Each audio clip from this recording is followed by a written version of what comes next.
Hello guys, আমি কোয়েনা আর কোয়েনার dream ব্লগে সবাইকে ওয়েলকাম। আর আমার পাশে থাকার জন্য আমার চ্যানেলটা প্লিজ সবাই সাবস্ক্রাইব করে দাও। তো আজ আমি কোথায় গেলাম? আজ আমি গেলাম নৈহাটি বড়মার মন্দিরে। এবার তোমাদের বলবো যে নৈহাটি বড়মার মন্দিরে আমি কিভাবে গেলাম। নৈহাটি বড়মার মন্দিরে আমি যাওয়ার জন্য বাড়ি থেকে বেরিয়ে পড়েছিলাম। শ্রীরামপুর স্টেশন গেলাম। শ্রীরামপুর স্টেশন থেকে ট্রেন ধরে ব্যান্ডেল গেছিলাম। ব্যান্ডেল থেকে নৈহাটি লোকাল ধরে আমি নৈহাটি চলে গেলাম বড়মার মন্দিরে।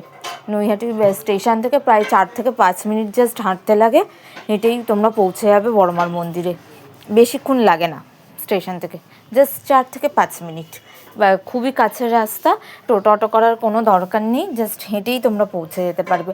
আর আমি যেহেতু অফ ডেতে গেছিলাম, তো সেই জন্য আমি যে খুব বিশাল ভিড় পেয়েছি বা খুব লাইন দিতে হচ্ছে সেটা না। লাইন তো মোটামুটি যেমন পড়ে সেরকমই একটা দিতে হয়েছে, সেটা খুব বেশি লাইন দিতে হয়নি। এই রাস্তাটা থাকো, রাস্তা বরাবর হেঁটে চলে যাবে, তোমরা পেয়ে যাবে বড়মার মন্দিরে, একদম সোজা। আর এখানে পুজো দেওয়ারও খুব সুবিধা, মানে ইয়েটাও খুব ভালো। আর আমরা এখানে এই দেখো, এইটা চলে এসেছিলাম আমার বড়মার মন্দিরে, একদম জাস্ট অল্প। দেখো লাইনটাও যে খুব বেশি আছে সেটাও নয়, এখান দিয়ে দেখতেই পাবে তোমরা যে খুব বেশি লাইন দিয়েছে সেটা নয়। আর এই যে আমরা মিষ্টি কিনেছিলাম, মানে প্রসাদ কিনেছিলাম ওই ভক্তের ভক্তি ওই দোকানটা থেকে। ওখানে কিন্তু এমনিতে মানে পুরো ডালাই পেয়ে যাবে তোমরা, ডালার দামও ন্যায্য মূল্যেই নেবে।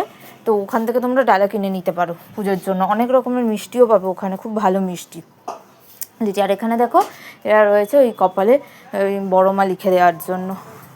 এই দেখো এখানে ফুটেও অনেক দোকান ছিল, এখানেও ডালা বিক্রি হয়, এখান থেকেও তোমরা কিনে নিতে পারো ডালা। আর এই যে আমরা তো কিনেছিলাম এই ভক্তের ভক্তি এই দোকানটা থেকে। এই দোকানটা কিন্তু খুব ভালো, দেখো ভেতরটাও খুব ডেকোরেট করা, খুব সুন্দর দোকানটা। আর মিষ্টিগুলোও খুব ভালো, খুব ভালো ভালো মিষ্টি পাওয়া যায় এই দোকানে, অনেক মিষ্টি। দেখো জবা ফুলের মালা থেকে, শাড়ি থেকে, মানে মাকে অনেকে শাড়ি দিয়ে পুজোও দেয়, তো সেই জন্য শাড়িও তোমরা পেয়ে যাবে। এই দেখো তারপর আমরা চলে এসেছিলাম লাইনে দাঁড়াতে। তেমন কিছু বড় লাইন ছিল না, যার জন্য হু করে লাইনটা এগিয়েও গেছিলো। আমরাও চলে গেছিলাম মন্দিরে।